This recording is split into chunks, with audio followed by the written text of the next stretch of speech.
mga ka-J-Vlog, welcome ulit sa panibagong video. At sa video na to, i-game test natin ito isang malupit na entry-level smartphone ngayon, ang Tecno POVA 5. Maganda kaya to for gaming? Tara mga ka-J-Vlog, check natin.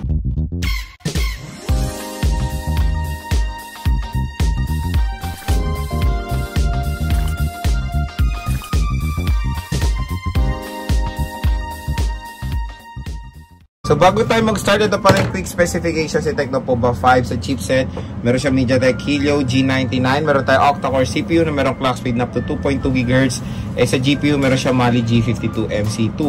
Meron siya 8GB of RAM and 256GB of internal storage. At pagdating sa battery, meron tayo 6,000 mAh non-removable battery na support ng 45W fast charging. At ang presyo nito sa Philippines is 8,499 pesos. Or almost 8,500 pesos. So 7 games ang ating itetest: Farlight 84, Genshin Impact, Mobile Legends, Call of Duty Mobile, Asphalt 9, NBA 2K20, LOL Wild Rift at PUBG Mobile. So first, lalarayin natin is ML at ito ang ating settings.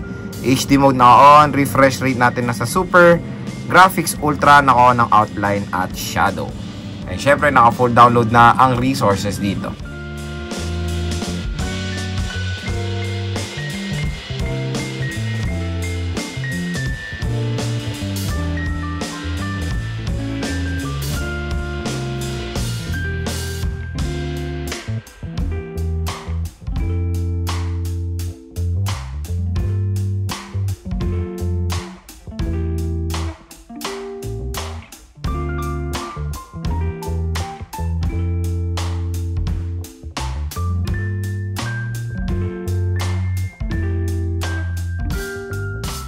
So pagdating sa ML mga ka-J-Vlog, napakaganda po ng performance dyan ni Tecno POVA 5. Smooth na smooth siya. Ang maganda nga dito, available siya sa super refresh rate and ultra graphics. So yon, ML no problems while playing, super smooth, and ang ganda ng graphics niya, very detailed. Wala pa tayong experience sa any problems habang naglalaro dito sa Mobile Legends. Kayang-kaya niya sa high settings. So next naman is PUBG Mobile. Set natin yung settings niya. So, graphics HD at ang frame rate natin nasa high.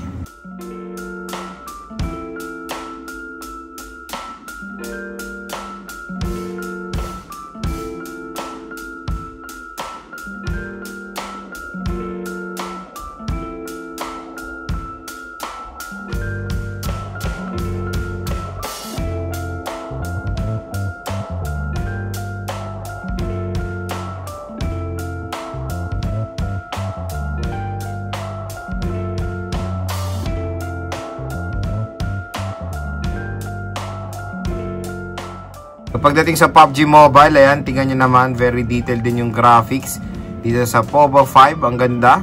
Okay rin yung movement, sobrang smooth. Wala rin tayong experience sa any problems while playing PUBG dito sa smartphone na to. Kayang-kaya niya nang walang kahirap-hirap. So next naman, COD tayo. So settings natin graphics medium at ang frame rate natin nasa high.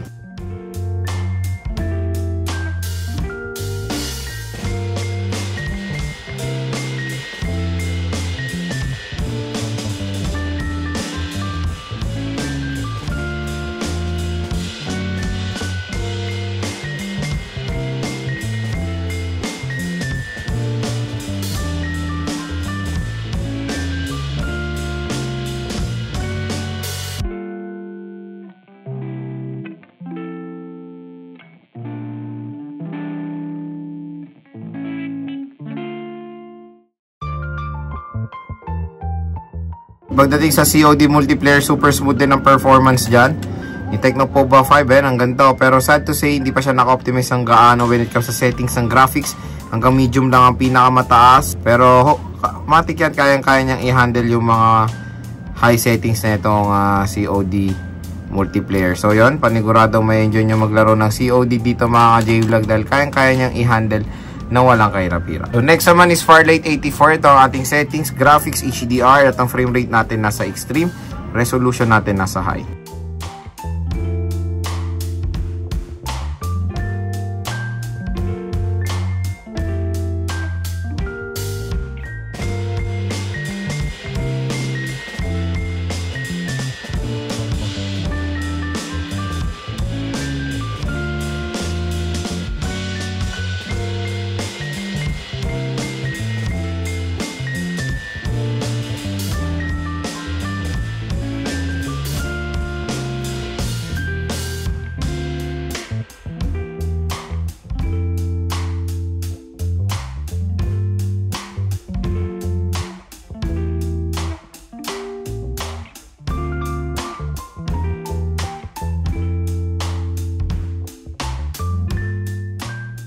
So pagdating sa Firelight 84, tingnan nyo naman, okay na okay rin ang performance dyan ni Tecno Pova 5 sa mataas sa settings. Pero since set tayo sa mataas, meron tayong mga few frame drops while playing dito sa Firelight 84. Pero yun, na-handle naman ng pretty well ni Tecno Pova 5. Tingnan nyo naman yung graphics, napakaganda. Ayan, no, parang naglalaro na rin kayo sa PC, no? Yung graphics like niya. Pero when it comes sa performance, meron tayong mga few frame drops along the way. So next naman is Asphalt 9.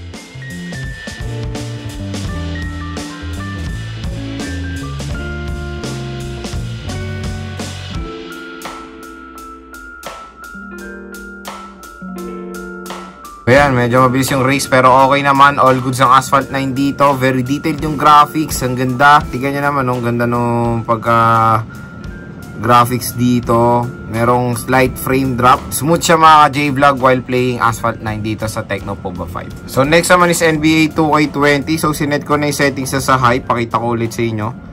So high settings. Okay. So laro na tayo.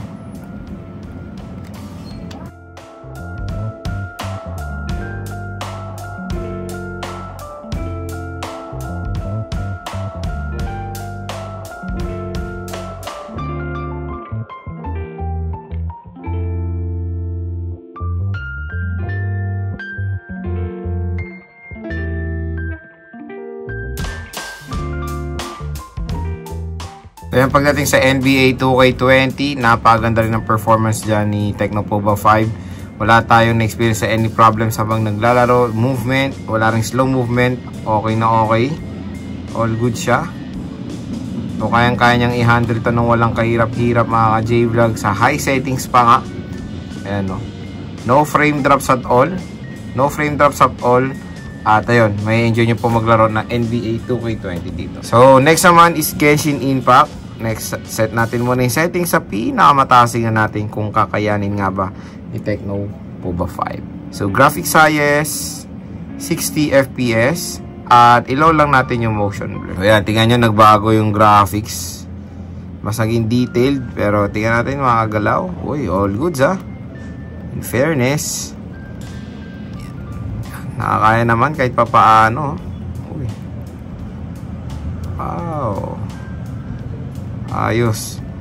All goods naman siya mga J-Vlog sa naka-on yung motion blur.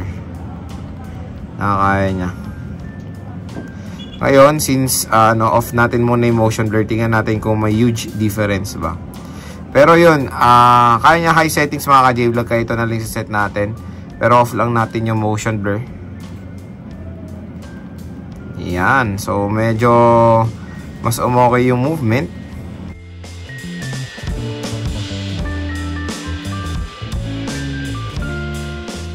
Kayang-kaya niya sa high settings, nakakagulat mga ka-J-Vlog. Ganda ng graphics, very detailed.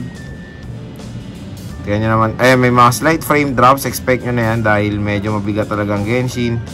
Pero ang nakakatuwa kasi dito mga ka-J-Vlog is nakakaya niya kahit papaano ang Genshin Impact sa mataas sa settings. Sobrang playable po dito sa Tecno Pova 5. Next naman is LOL Wild Rift. So set natin yung settings niya. So ito yung sinasabi ko sa inyo mga J-Vlog na magandang isupport ang 120Hz refresh rate dahil yan support na ng 120 FPS. Ayan. Kasi sa 120Hz siya, support niya 120 FPS, kaya yan ang set natin. Graphics high, resolution medium at effects medium.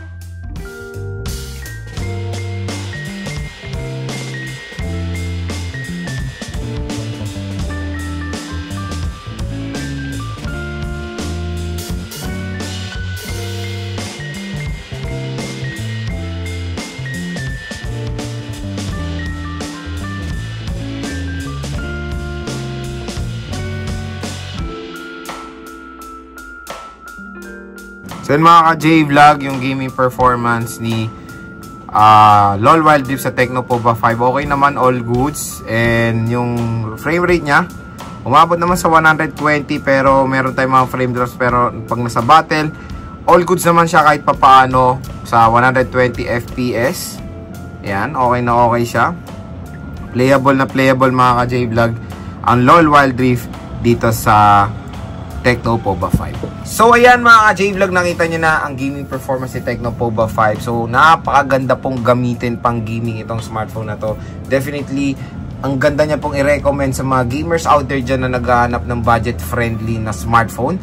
So yun, sulit na to be honest. 8GB, 256GB na. Ang dami nyo na pong malalagay sa internal storage ni Tecno-Pova 5 na mga games. And alam niyo naman, medyo mabibigat na ang games. Genshin Impact, nasa 25GB na yan. ML, COD, 20 plus na rin yung mga yan. So, ang bibigat na ng mga games ngayon. Kaya perfect na perfect talagang gamitin na internal storage is 256GB. At tinernahan pa to ng 8GB of RAM. So, yun mga ka-J-Vlog ha. Pag gaming, ang una talagang titignan nyo is physical RAM. I think for me, marketing getup lang talaga ang extended RAM. Hindi siya ganun kalaking nakakatulong for gaming. So, okay yung extended RAM for multitasking, pero sa gaming, physical RAM po talaga ang ating titignan. At ang maganda pa dito, napakalaki rin ng battery capacity niya, which is 6,000 mAh. Huge battery capacity. Ang tagal nyo po maglalaro dito sa Tecno-Pova 5. And syempre, habang naglalaro ako dito, ang ganda po ng speakers niya. Salamat yan sa dual stereo speakers for immersive sound. Kaya kung i-rate ko ang gaming performance ng Tecno-Pova 5, ang lowest and ang high sa kanyang price segment, ang score ko dito, nasa perfect 10. So yun mga ka-J-Vlog, kung interesado kayo dito sa Tecno-Pova 5, huwag kayo mag-alala, ilalagay ko po yung link na to sa description.